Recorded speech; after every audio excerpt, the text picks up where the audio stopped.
Hello everyone and welcome to my stream and also to my video.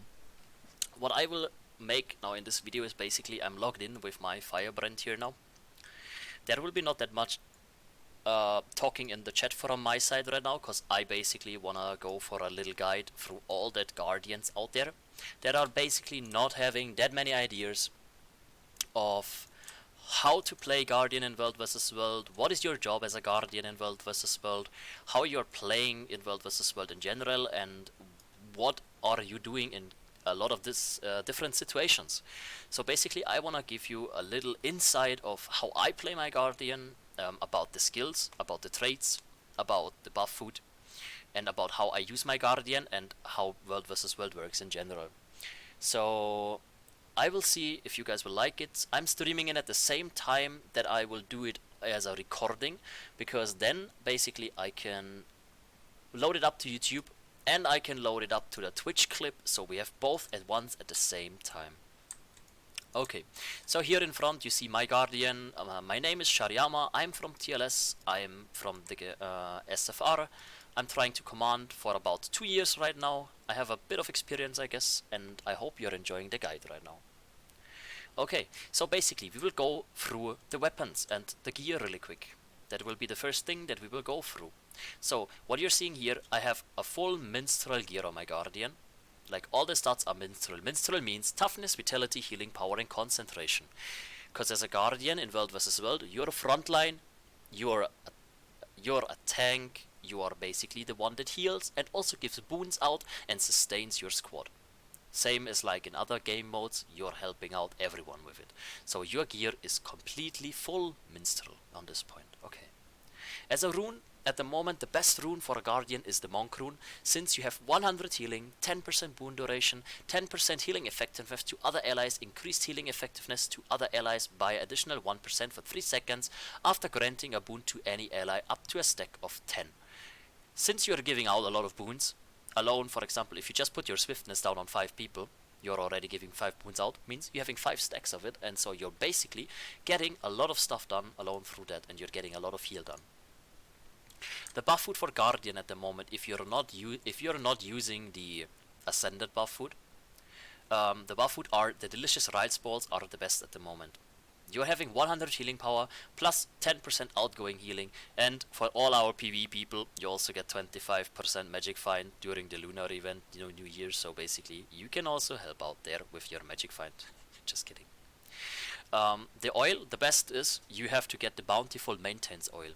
It is oil that increases by 0.6% increased healing, plus for every 100 healing power, plus 0.8% healing for every 100 concentration. And on top of that you get 10% for every kill, so you get more experience. About the oil, you have to craft it your own, means you have to get the Huntsman, I think it was it the Huntsman? Yeah, it was the Huntsman, on 400. Let's open it really quick. So if you go into your cooking, where is my cooking really quick? I'm not sure if I have it here. Wait a second, I'm not in the Mystic Bastion. I will port really quick into the Mystic Bastion and show it to you, okay? So basically I'm porting now really quick. I'm sorry for the really short delay. I thought I didn't need to go there, but I can also make the rest in the Mystic Bastion, since the Mystic Bastion is a game part that you can buy, and you have World vs. World balance there, and there is also arena where you can PvP or learn some stuff in PvP in World vs. World balance. So basically here you're going to this guy here, the Huntsman station, and on the Huntsman station I don't have it on this character sadly. But on this station you can create yourself the buff food for making the bountiful maintenance oil. You don't need a lot of stuff for it, and the buff food is way better than the only concentration one. So you should really go for it. Okay, so let's go out there in the Mystic Bastion. You see it's a really nice area.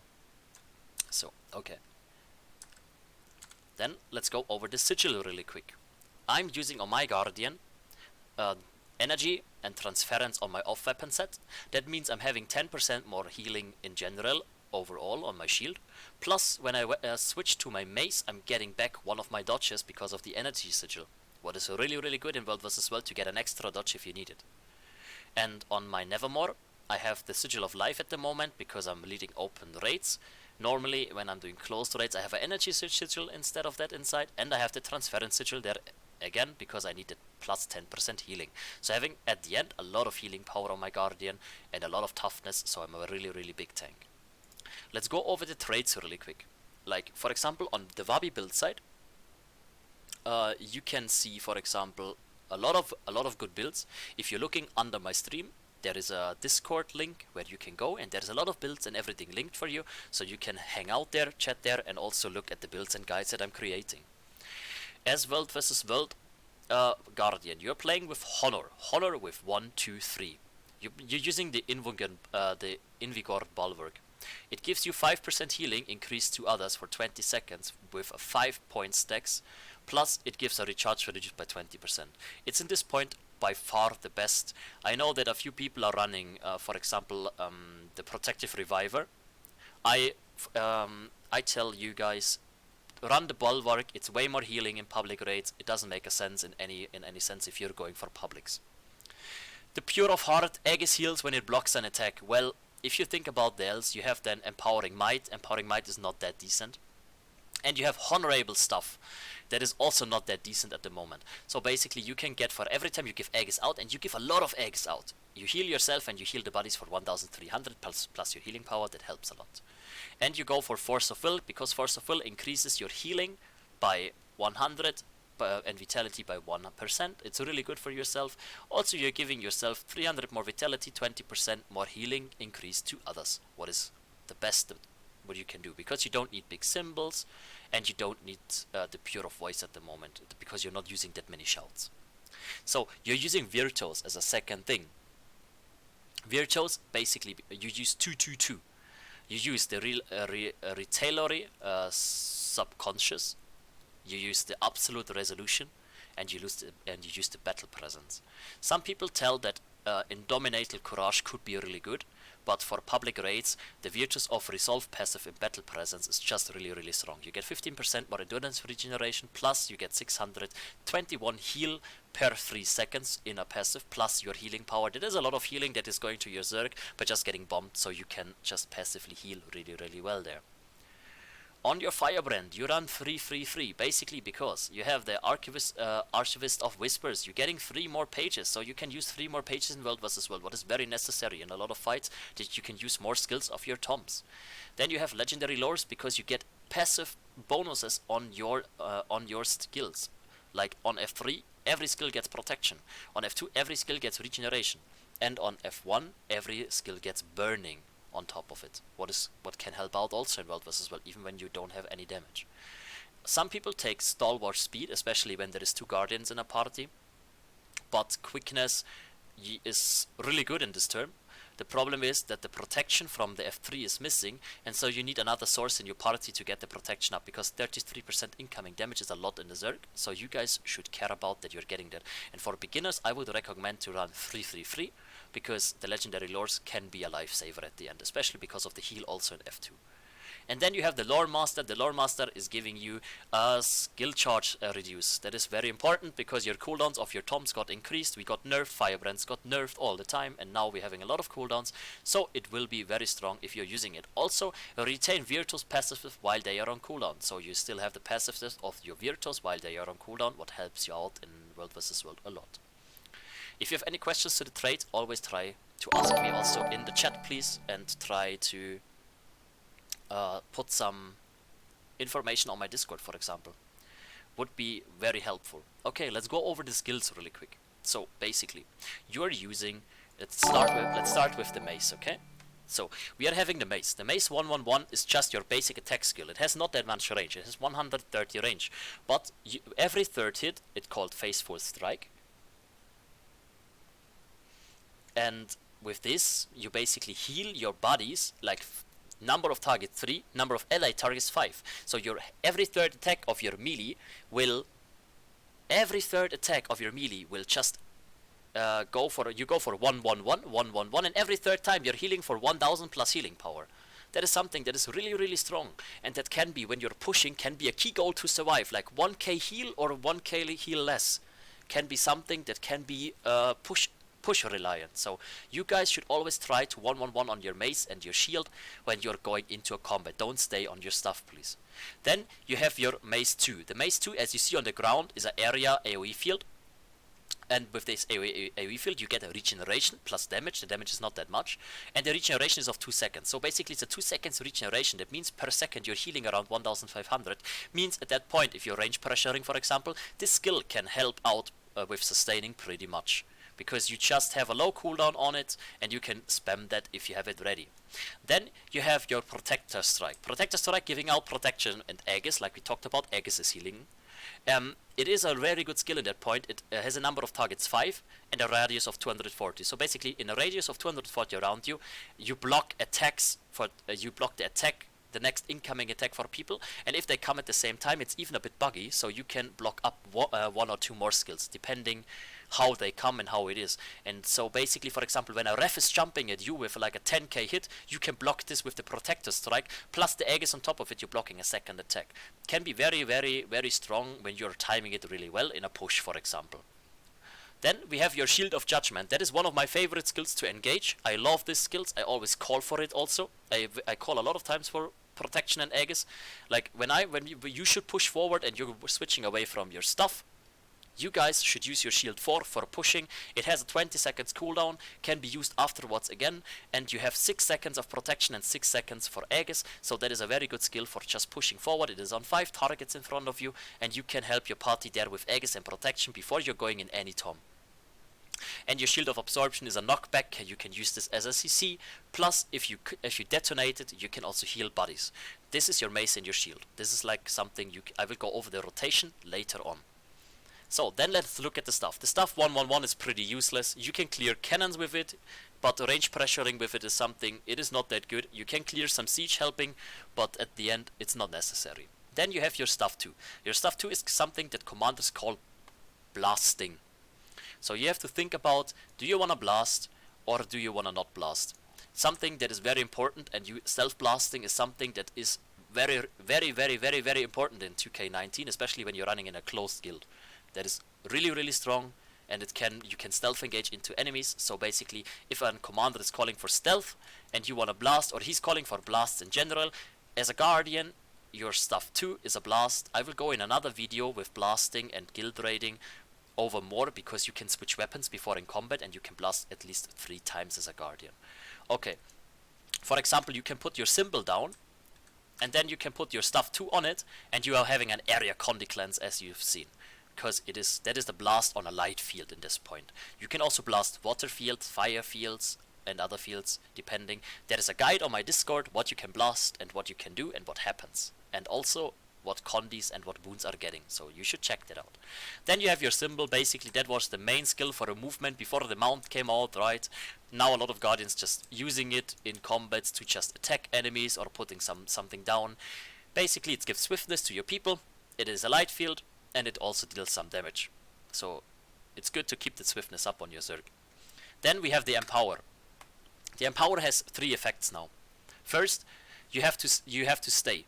You can cancel it, but then the stacks are not going up. Like it has 3 pulses. A final pulse, a middle pulse, and a normal heal pulse. It starts with 700 healing, goes up to around 1500 healing, and ends up with 2100 healing. So basically, before you're going in a tom or you're using any other skill, you can also heal your buddies before you're pushing with the Empower when you have nothing left. That is something that is very, very important for your party, to not waste any cooldowns unnecessarily. Also, you're giving your party might. Might is condition damage and power at the same time. The more might you have on your buddies, the more damage you deal, and that is very important in terms you really want to do something and you are hitting harder. And like with the healing, 1000 healing is mattering. For example, also the might is very reliant. If you are not hitting the enemies too hard, let's say you're hitting the enemies with 10k but they have 11k health, you're not winning the fight at the end. You're not getting down stats. So basically it's very important to keep this Empower up when the commander is calling for it. Normally a commander always calls for it. I will show you the rotation anyways later. Then we have the Line of Warding. The Line of Warding is a 1200 range stopper for people. It's a light combo field if you want to blast it at the end, but it is a number of targets 10. So basically the Line of Warding is stopping any enemy push. What you can do with it basically means when the enemy melee train is pushing and the commander calls for lines in front, lines in front, lines in front, you can put these lines in front, and then you can be the decider if the enemies can push or not, and you're breaking at least one stack of stability away from the enemies, and together with a bomb of necros and with a bomb of revenants, for example, you can definitely, what you can do is definitely you can hit the enemies and you can stop them from pushing. At least some of the people never have stability, or they got stripped already and then they are stopping, they're falling on their nose, and they are easy targets for your range. So please use this skill and use it wisely, that you're using it in the right moment and not wasting it.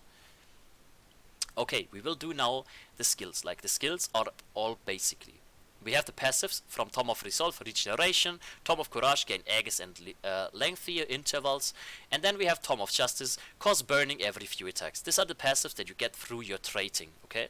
So basically you are getting more regeneration, you're getting every few seconds you get some Aegis, and you also burn some people for some of your hits sometimes, depending on your luck a bit. Then you're using the heal mantra at the moment. There was a time you were using Receive the Light as a heal, but nowadays people just use the heal mantra. First, it is giving out heal, and second, it is giving out Aegis. And Aegis means also healing, so basically that is better for you and your party. You're healing, you're giving Aegis, that means you're blocking an attack, and also you're healing your bodies then with the blocking attack from Aegis. So, and you have 3 charges. Be aware that you're never using the last charge, even when it is the strongest, because the last charge, when you use it, it will go on an in-turn cooldown. If you look, I'm using it 2 times now, I have 1 charge left. Now it is regenerating, I'm getting, after a few seconds, I'm getting my charge back. If you get it fully on cooldown, you have a 30 seconds cooldown to use your charges again, instead of the lower cooldown to get 1 charge back. So this is an emergency thing to use the last charge of your mantra, please, Guardians. Never use it before you don't have to do it completely, okay? Then we have Stand Your Ground. Stand Your Ground is one of the engager skills and one of the biggest stabilities in the game. As a Guardian, you cannot give any bigger stability out than Stand Your Ground. You give 5 stacks of stability on 600 range on 10 targets, plus retaliation, that the people getting reflect incoming damage. Pretty strong on this point, can be used in different ways. I like to use it before the first push. Since you're using it before the first push, it has a 30 seconds cooldown, it will come up in the middle of the fight, and then you can use it again. On the second part, what a lot of people told me, yeah, it says break stun. Does it break stun everyone? No, it is a break stun for yourself. So it can be also an emergency skill for yourself if you wanna have, if you're in an emergency situation, but normally there are different other skills to save yourself, so this skills should not be used for that. You should use that for a big engage that people are getting their damage off. It's a very big stability, and it takes a while to strip off 5 stability stacks, so you can freely damage at this time, and that is something that your range will need in a lot of fights, because there will be a lot of spamming on different skills, and they need the stability for that. Then we have the Merciful Intervention, a skill. I love it. I hate it, depending on the enemies are using it well or myself using it well. It is all about the Guardian being very, very fast in reacting. It is a 1200 range jump, means also you can position yourself really well if you are not being on tag or you are caught. And at the same time, it is a heal, a massive heal for your party. Commander sometimes calls MIs on tech, for example, when you're in a massive bomb to heal up everyone, because it is basically around 5k heal for 5 people. Can be very massive if a lot of Guardians are doing it at the same time. Plus, it revives a downed person by 20%. Means when a downed person goes down and you see her going down, and exactly in that second when this person goes down, you're reacting. You can rest this person instantly and this person is up. Commander calls there, for example, for MIs, and then you're jumping on that person, you're rezzing, or you just have to touch that person 1 second really quick, and then this person is up again, you boon this person and everything will be fine. Be sure as a Guardian, before you MI someone in a combat, that you give yourself either Aegis or stability, that you're not getting feared off or something, or ending up in a bomb.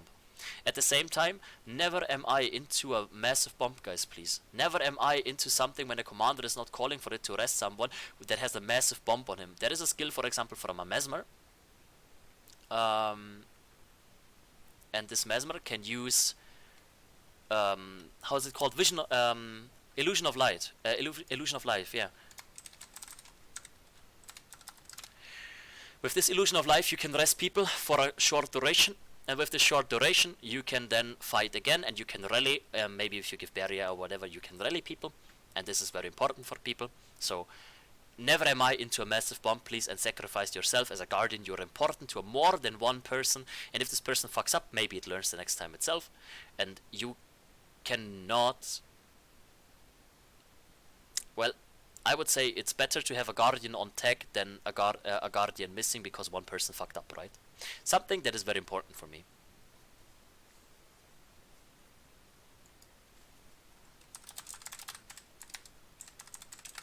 So I write down really quick what I said. So basically, let's go for the next skill. Now we have Mantra of Lore. Mantra of Lore is our Condi Cleanse and Regeneration mantra. It has also 3 charges as the healing mantra, and is removing 2 condis, and on the maximum it is removing 5 condis from your guys on your tag. Think about what you want to Condi cleanse. There is some Condi cleanses that are not worth it. For example, when there is some power necros using their bleeding on your guys, and this bleeding is ticking for like 30 or 40 or something, you don't need to waste your mantra on this point, for example. Like, it doesn't hurt them too much. So think about what do you want to cleanse at the end. The last part is again bigger and better than the rest. Think about it. You have 25 seconds total cooldown if you used all the shit, and you just have 12 seconds to recharge. So basically it is whatever. You guys need to decide what you want to cleanse, and you can cleanse it with the mantra. And then you have your elite mantra. I love the elite mantra. It's a very cool skill. It is first stability and retaliation, and it is a break stun for everyone. Means it is a break stun for all the targets that you're hitting. Means it is a stun break for your party or the people in front of you. So if a commander calls for stun breaks and cleanses, you can use this mantras, or you're using your toms, or you're using some other skills depending on what you have. Because as a guardian, what I can tell you is, most of the time, when the commander calls for something in the beginning of a fight, you start with the same rotation as the commander says, but then every commander has an own way of leading, and every guardian has to see what your party needs. So if your party is going down because you have all the wounds, but you don't have any healing on your tech, then you basically have to go F2 even when the commander calls for give them boons, go F3. That's not worth it for you. So you should go always on your own experience what your party needs and support your party at the best, okay? That is very important. So basically it is a mantra in front of you. It's very OP in this point, so you can use it, okay? Last charge, it gives 5 stacks of stability, very strong, but then it goes on a 40-second cooldown. So think about when you use your last charge of a mantra in the heat of a battle, because you will not get after 12 seconds your charge back. After 25 seconds, sorry. Okay, so we went over all the skills. I hope it is not too boring what I'm telling to you guys, and I'm telling some things right. If you're telling something wrong, you can always come towards me and tell me at the end. Let's go through the toms really quick. All the toms are basically built the same.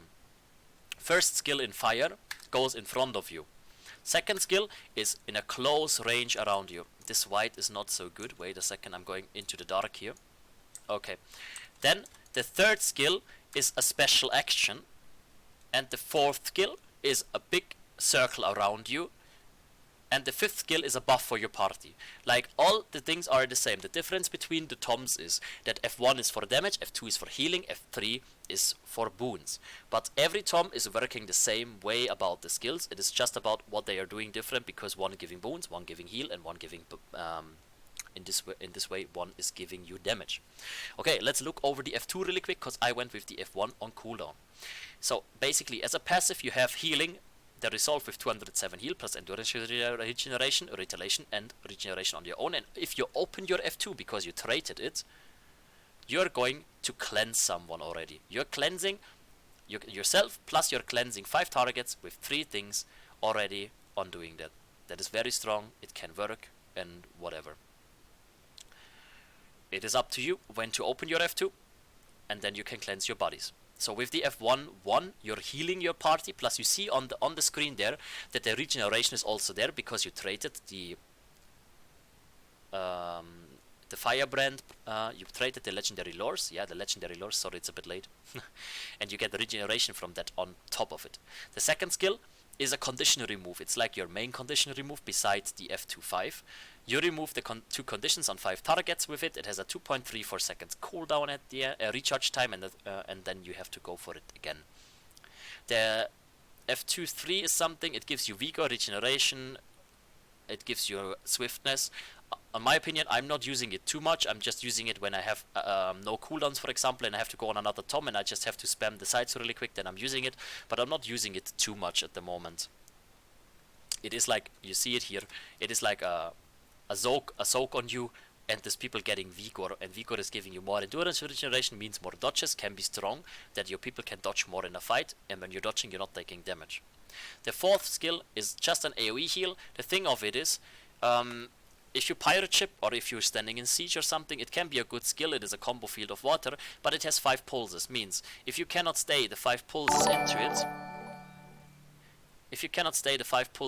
it, this skill, it is not worth it to use this skill, because you're never getting the heal output done for the side that you're using. If you just look on your on your first skill, you're giving 1,500 on your this is better heal than 2 times the healing on your F2 F25 and F24. Man, wow, my brain is lacking. Sorry, I was 7 hours leading. I'm a bit done. Okay, and then you have your epic loak. That is like a buff for your party. That is now something that is very, very special, and that is something that a lot of guardians don't know. First, you're getting 20% more healing effectiveness. This means when you go F2, that's the first skill you activate instantly because you're healing more. The second thing is you're Condi cleansing 5 things off. That means 5 corrupts going off from your party, plus all these 5 corrupts you are taking off are getting to boons. That means you are converting the condition to boons. That can be very, very strong from your people, because you can instantly reboon people without going in your F3.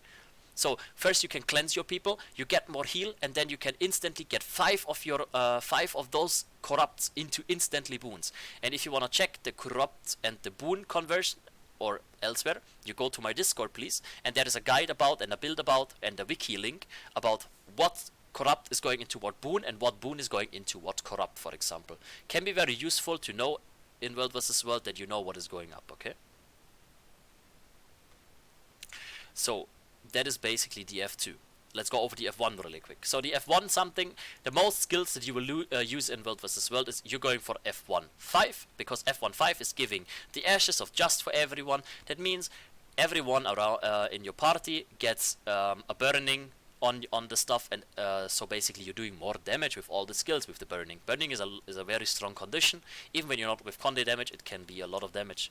So then you have your F1-3. That is a pull in front of you. It says it has 900 range, but like if you look at it, the 900 range is not like this. You have a bit more than 900 range, because the middle is 900 and the end is like 1100. So you can pull people, and that can be something that is pretty decent.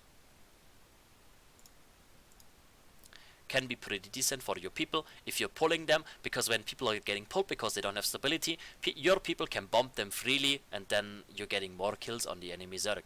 So basically you're pressing F1-5 and F1-3, and you can do that kind of stuff there. And then you have your F1-1-1, for example, if you're pushing forward in a melee train, to just push and deal damage. It's not that much damage, but every second of damage is counting. Okay, then let's go over the F3, the main skill of whatever you're using as a guardian. The F3-1 is giving you protection and stability and swiftness. So basically, if a commander, for example, is calling for something like keep the step flow going. I remember a commander called Pseudo from Kazoo. I think you know him. He's doing something. He calls for keep the step flow up. I also call sometimes for that, and what I mean with it is that you are going for your F3 1-1-1-1-1-1-1-1-1 all the time. That means everyone in front of you or something, when you get corrupted, get instantly stability again, and so you're getting stun break, and you can keep moving and keep moving and keep moving and keep training. That is something that can be very strong, keeping the boons up at that point. You also get protection because you have the legendary lores. I would really recommend this until you are very experienced and you know what you're doing. Go for it. Protection is one of the strongest skills to have. 33% less damage is really a lot. Okay. Then you have your F3-2. Something that you can use if you're in the enemy blob and you know they have a lot of boons. You can use it as a taunt, and people are getting taunted, losing one of their stacks of stability, or even getting taunted to you. So they run into you, people can bomb them easier, and they cannot deal damage at the same time. Something that can be very strong, something that can be used. You have to see it on your own. I'm not finding myself in a lot of situations where I'm using it, to be honest, but I think it can be very useful, especially when you're going, for example, for a tail and you're pushing into the tail and they don't have stability because the guardians are in front and you're just taunting them, so there is no damage. You can bomb them easier and the guys will fall instantly. Can be something. So then we have the F33. It is a reflect. It is like a reflection bubble. You see it here on me now. I've just pressed it with my mouse, so it is on me. It is a reflection bubble. Every projectile that is coming is getting a reflect. That can be used, for example, on gates when someone is 1v1ing a gate. Can be used when people are just pew-pewing with projectiles in blob fights. For example, revenants, when they are 1v1ing with their hammer, they can kill themselves really quick with it, for example. So reflex can be something that is very important also against a lot of auto attacks, since a lot of necros are always using their stuff. So when the commander calls for it, or you see the enemies pew-pewing a lot, just put it up and your Zerg will be fine in that point. A skill that I use a lot when you're range pressuring or pirate shipping. Then you have the chapter 4. That is something, I love this skill and it's very important. It is called resistance. Resistance means you're ignoring all the condis and it's a stun break. So either you can stun break yourself, you can stun break people, and you give people a resistance. With the resistance they can basically ignore all the conditions there and they can freely do damage at that point. So this skill can be useful in several ways. I will go through that in a few seconds. And it is something, when it not gets corrupt, it can be very strong, and you should use that on pushes or when you're getting pushed, that people can freely do damage. Because I hear a lot of people always blaming like, oh yeah, the commander says again that the range damage is so bad. Oh my god, we cannot deal damage. Oh, all the numbers are so low. The arc TPS blah blah blah blah blah. And then, well, if the guardian is not resisting or stability or stun breaking properly or Aegis and protection giving, how should the range pressure and how should the range be motivated to deal damage when they are dropping every second and they know they cannot trust the guardian? It's very important to trust your guardian. And it's very important to have a good guardian. A good guardian can carry a whole Zerg. And then you have the F35, the epilogue, that is the special buff. You give 200 toughness on the people, protection, stability and Aegis. Okay, that is a skill that is mostly used when commanders want to push. They call for F3 up and then go for F35 and then they are pushing normally. Something that can be used, something that you cannot use depending what you want, but normally this is a skill that always goes up. 200 toughness is a lot, and the stability also, and the Aegis, and you can use that in fights a lot. Okay, so we went through all the skills basically, and now I have to wait for 60 seconds to get the rotation up to show you like my standard rotation. I'm calling always for a standard rotation at the beginning of a fight, and I hope that you guys can learn something there as a beginner, because every experienced guardian has his own rotation at the end. But I always begin with the same stuff, and don't hit me now in the chat or something or blame me for skill clicking. I will just click right now because I'm very lazy at the moment, and I just click the skills right now. So basically what you're going to do is you go for symbols down and empower. This is like the standard beginning from every Zerg fight. So you have 12 power, you have your swiftness, and you have already some stacks of your monk rune. That is like the beginning. So normally a commander calls them, well, like there is let me make a squad really quick. Okay, I have a squad here. So the commander calls, the enemy Zerg is here. The commander calls now to go forward in 3, in 2, in 1. So symbols down in power, symbols down in power. Then the commander goes normally forward. So I call for swap weapon, go for shield 4 for Aegis and protection. Then I call my people to go F1, F1 5, F1 3. So we are pulling, and then we are dodging back, and we are using all 3 mantras at the same time to stun break, cleanse, Aegis and heal the people. Then we are going normally forward on the other side, go again for F1 3. Then normally you can use your protector strike and your heal because you want to heal your bodies. and you can swap your weapons again, maybe to blast and condy cleanse your parties. And then normally with the next push there could be a big bump, or they are pushing you, you drop stand your ground. With stand your ground you don't need to go into the F3 immediately. You can use your mantras here again to dodge back. You can go forward again, and then with the F3, F3-5, F3-4, you dodge forward, turn around, that the people behind you get the stability, because the people behind you need the stability on a push. And then basically you're just a 1-1-1 until it's over, and then you can go F2 to cleanse your parties in a fight. For example, here is now a bump in the center, you're dodging out of that bump as a guardian, and then you're healing there again. Then you can use your mantras again. Sorry for opening my list right now. Use your mantras again, keep dodging away, charge again, go for empower again on that point, go and swap your weapons, heal your bodies with your mace 2, use your mace 3 while we are going again, use your mace 4 when we are pushing forward, use your F1, turn around. For example, the enemy is pushing here to the right, pull on this side because they are going there, and then we are pushing in, you stand your ground for example again and push forward. So basically this is something that is very very static because there is no enemies. I will load up a replay later on when I have some good fights. For example, at the moment we are just losing. But a standard rotation from my side, I will call it really quick for you, is symbols down and power. Then you go for shield 4, stand your ground, F1, 5 and 3 for pulling. You dodge back, you give stun breaks and cleanses to your party. Then normally you push forward on the other side, most likely with a veil or something, that is like my style. And then you go for F3, 5, 4, dodge forward through the enemy Zerg in the backline. And then you open your F3-1-1-1 into the people that are coming from the back, because people in front don't need it. And then normally you go either for another resistance, or if you need it, go instantly into F2 and use your mantras again. And then switch to your mace and 1-1-1 with your mace, that your people are getting healed. That is like the standard rotation, what I begin with my people. And that is like the standard rotation that I want people to use. Well, basically I went, I guess, through everything what a Guardian beginner should know, and I think that's it for the moment. I hope that I could help some people at least. It is like I'm recording this as a Twitch clip, and I'm recording this for my YouTube channel. It is one of my first videos, so be nice to me please, and I hope I could help you. So see you guys and have a nice evening. Bye bye guys.